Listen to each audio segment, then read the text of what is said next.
திருப்பாம்புரம் பாம்புரநாதர் திருக்கோவில் சோழ மன்னர்களால் கட்டப்பட்டுள்ளது. ஆலய திருச்சுற்றில் வலம் வரும் பொழுது தென்மேற்கு மூலையில் ராஜ விநாயகர் சன்னதி கிழக்கு நோக்கியவாறு அமைந்துள்ளது. இந்த சன்னதியில் அருள்பாலிக்கும் ராஜவிநாயகர் திருமேனி கலைநயத்தோடு கண்களை கவருமாறு உள்ளது.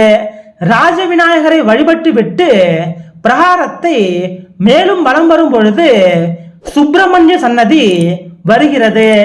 இந்த சன்னதியில் வள்ளி தெய்வானையுடன் சுப்பிரமணியர் கிழக்கு நோக்கியவாறு தரிசனம் கொடுக்கிறார்.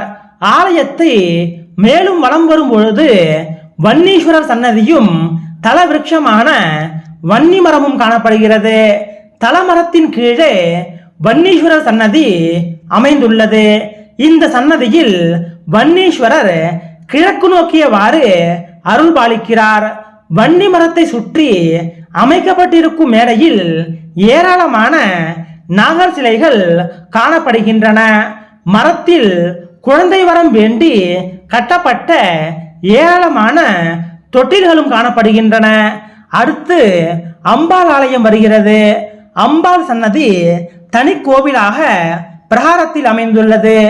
அம்பாள் ஆலயமும் கிழக்கு நோக்கியவாறு அமைந்திருக்கிறது.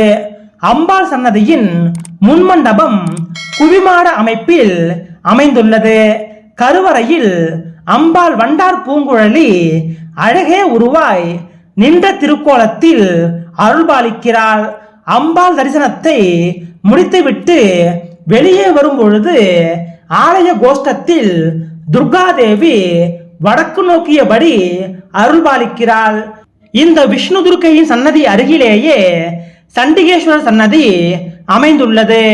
இறைவனை தியானித்துக் கொண்டிருக்கும் சண்டிகேஸ்வரரை வழிபட்டு விட்டு ஆலய பிரகாரத்தில் மேலும் முன்னோக்கி சென்றால் மேற்கு நோக்கியபடி ராகுகேது சன்னதி அமைந்துள்ளது. ஒரே திருமேனியாக காட்சியளிக்கும் ராகுகேதுவை தரிசித்து விட்டு முன்னே சென்றால் மூலவர் ஆலயம் வருகிறது. கும்பகோணம் காரைக்கால் சாலை வழி பாதையில் கற்கத்தி என்ற இடத்தில் இறங்கி தெற்கே ஏறக்குறைய 3 கிலோமீட்டர் சென்றால் இத்திருத்தலத்தை அடையலாம். பிரதான சாலையில் கோவிலுக்கு செல்லும் வழியில் அழகிய நுழைவு வாயிலும் கை காட்டியும் அமைக்கப்பட்டுள்ளது.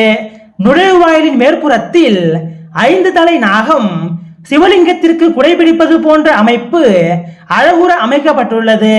இந்த நுழைவு வாயிலின் உள்ளே சுமார் 3 கிலோமீட்டர் சென்றால் திருப்பாம்புரம் பாம்புரநாதர் ஆலயம்